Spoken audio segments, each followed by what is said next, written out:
What up? This is my Mototote Hitch Carrier, and I've been using this thing for about 2 years. I made a video on it on shorts. A lot of people were talking shit saying this sucks and it'll break and blah blah blah. This is my 2-year review, you ding-dongs. Everybody keeps telling me to make long-form content because apparently that'll get views. But I was thinking, since this is a motorcycle channel where we do moto vlog, why don't I just do what everybody else does and say, hey he, or is it give me lady baby?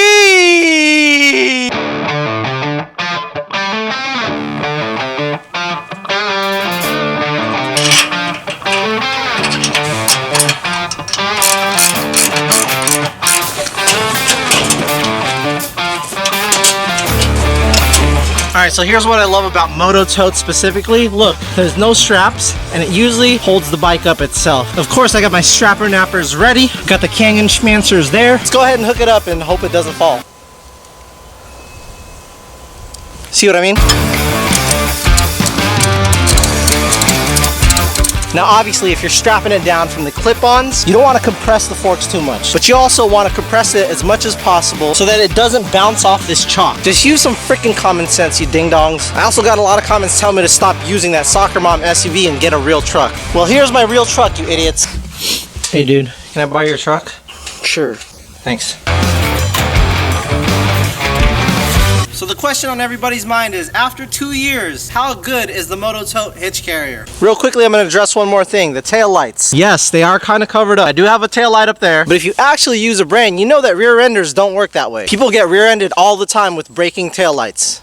Braking taillight? People get rear-ended all the time with working taillights. Rear-enders happen because of morons like you that don't pay attention or use their brain. But I understand it can be concerning, and I'm sure it may be an issue at night. This company does make the light attachment for it, but I don't have it, so kiss my fucking ass. All right, I'm gonna go run some errands with Julian while the RSV4 is in the back of the truck. But before we do that, I'm gonna go do some wheelies on the Suron, because it's been a while. All right, it's freezing balls, but I wanted to thank Lunicycle for sending us this Suron, Emoto Bros for sending us their BAC 4000, and Grit Shift for sending us a couple of small parts. It's 24 degrees outside. Can we just start this? Yeah, let's go.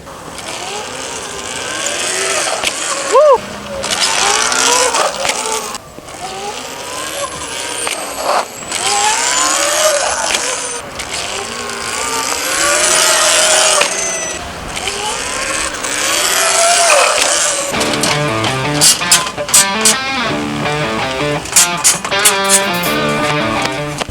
Thanks, Julian, for letting me use your truck, bro. I appreciate it. Well, thanks for letting me live in your house.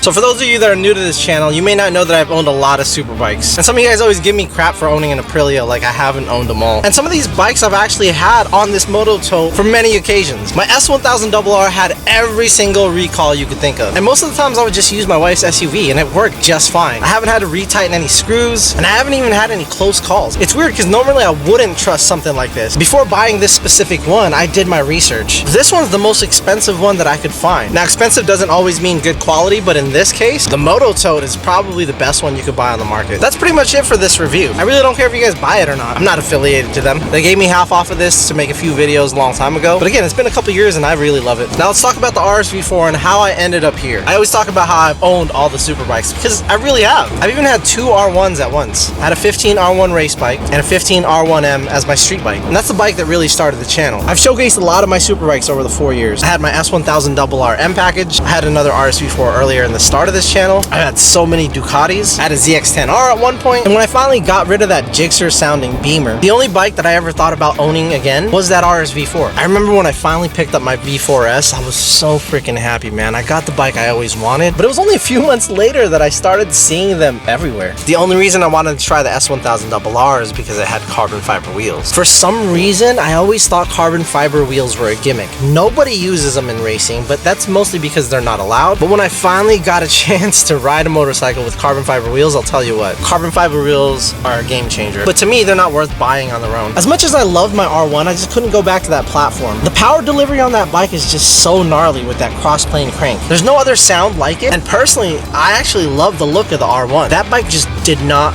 fit me well. It was very difficult to ride fast. I did like a whole season of track days and canyon riding on it until finally I decided, you know what, this bike's just not for me. So when I finally got rid of the BMW, which is the bike I had before the RSV4, I was trying to figure out which bike I really wanted to go with next. I considered getting the new R1M, and I highly considered the CBR 1000RR SP, because finally Honda did something that the whole world has been waiting for, right? But my only gripe with that bike is it doesn't come with forged wheels. Like, everything else comes with forged wheels except the R1M and the CB RRR. And then I remember thinking about, like, what is my actual dream motorcycle? And it's the Norton V4RR. It always has been. It's a bike that we can't get here in the US, and sadly, even in the country that you can get it in, it's still very difficult to get. Woo. Holy shit, look at this. This is why I never drive this f***ing truck. 92 bucks. I don't know how you guys can drive these things all week. Holy damn. Still safe. It made it through Costco's parking lot. See, the thing about the production Norton V4RR, that bike was not reliable at all. It had a ton of issues. Norton just had a huge list of problems within the company, and I know they're getting back to it now, but the new Norton V4, it's not the same bike as the original. But here's the thing about the Norton V4 that competed in the Isle of Man TT. That bike had the RSV4 1000cc motor in it. So I figured if I couldn't have the Norton V4RR, I might as well get the bike with the heart of the original V4RR. But mine's the 1100, not the 1000, so it doesn't make any fucking sense. Okay, 2 years of using this Mototote. It's got, oh, holy sh, my god. Oh, bro, did it just fucking fall? What the? Holy shit, Julian. Idiots. This shit is awesome. The only thing is it does kind of like tilt back. I don't know if you guys can see that shit, but I haven't had to adjust any screws. I've never had to retighten anything. This bolt is rusting from using it in the rain, and it does do this thing when like I am driving around, but look at it. Look at this. Look how hard I'm shaking this shit. This thing's not going anywhere. And personally, if you don't want to use it, I really don't give a f. I make these reviews for people who might want to use it like me. So this is it. 2 years of using the Mototote for all of my super bikes. You can get it or don't. I don't give a fuck, baby. I better not see you guys in the comment section doing that baby bullshit, alright? This is a double fucking moto. Not some PG version of some bullshit you guys have been watching. This is the rated R version. Welcome.